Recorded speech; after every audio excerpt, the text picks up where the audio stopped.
7 ऐसी आदतें जो रात के वक्त आपके बेहतर हाजमे और पुरसुकून नींद में एक बहुत अच्छा रोल प्ले करती हैं। वो कौन सी हैं आए बताते हैं।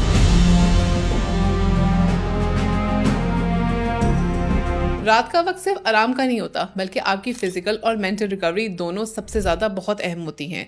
डाइजेशन और नींद पूरी होना दोनों का आपस में एक गहरा ताल्लुक है। अगर आपका हाजमा ठीक नहीं होता तो नींद भी मुकम्मल नहीं होती, और अगर नींद पूरी नहीं होती तो मेटाबॉलिज्म डिस्टर्ब होता है। ये दोनों सिस्टम्स एक दूसरे से डायरेक्टली कनेक्टेड हैं। इसलिए कुछ सिंपल सी आदतें अगर आप अपनी रात की रूटीन में शामिल करें तो आपकी स्लीप क्वालिटी और डाइजेशन दोनों बहुत बेहतर हो सकते हैं। सबसे पहली आदत, रात का खाना सोने से कम 2 से 3 घंटे पहले लेना चाहिए। ह्यूमन डाइजेस्टिव सिस्टम को फूड प्रोसेस करने में टाइम लगता है। अगर आप फौरन सो जाते हैं तो आपके स्टमक का जो एसिड है वो ऊपर आना शुरू होता है, यानी कि रिफ्लक्स होता है, जिससे चेस्ट बर्निंग और स्लीप डिस्टर्बेंस होती है। थोड़ा सा गैप रखने से बॉडी इजीली रेस्ट मोड में शिफ्ट हो जाती है। नंबर 2, रात का खाना हल्का और बैलेंस रखें। हैवी, ऑयली और स्पाइसी फूड्स रात के वक्त डाइजेस्टिव सिस्टम को स्लो करते हैं और नर्वस सिस्टम को अलर्ट मोड में रखते हैं। प्रोटीन, फाइबर वाली चीजें जैसे सब्जियां, सूप या ग्रिल फूड इंसुलिन लेवल को स्टेबल रखती हैं और ये बॉडी को रात रेस्ट के लिए प्रेयर करती हैं। नंबर 3, खाना खाने के बाद हल्की फुल्की वॉक जरूर करें, 10 से 15 मिनट के लिए मिनिमम। खाना खाने के बाद थोड़ी सी हल्की वॉक से गट मोटिलिटी इंप्रूव होती है, जैसे फूड आसानी से हजम होता है। डिनर के बाद थोड़ी सी वॉक ब्लड के शुगर लेवल को कंट्रोल करती है और पेट में हैवीनेस या ब्लोटिंग नहीं होती। नंबर 4, खाना खाने के फौरन बाद मत लेटे। अक्सर लोग खाना खाते ही लेट जाते हैं,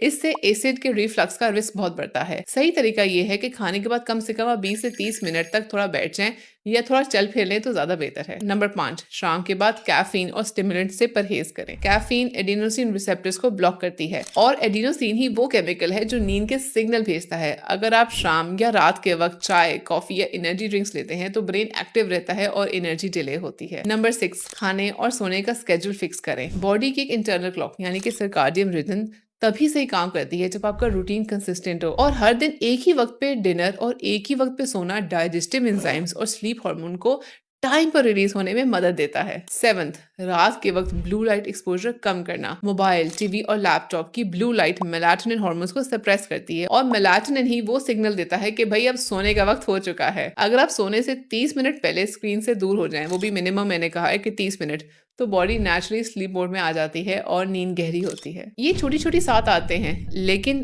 इनका असर आपके हेल्थ सिस्टम पे डायरेक्टली होता है। अगर आप रात का खाना वक्त पे खाएं, कैफीन अवॉइड करें, रूटीन फिक्स करें और स्क्रीन टाइम कम करें, तो ना सिर्फ हाजमा बेहतर होगा बल्कि आपकी नींद भी बहुत ज्यादा पुरसुकून और रिफ्रेशिंग होगी। बहुत शुक्रिया।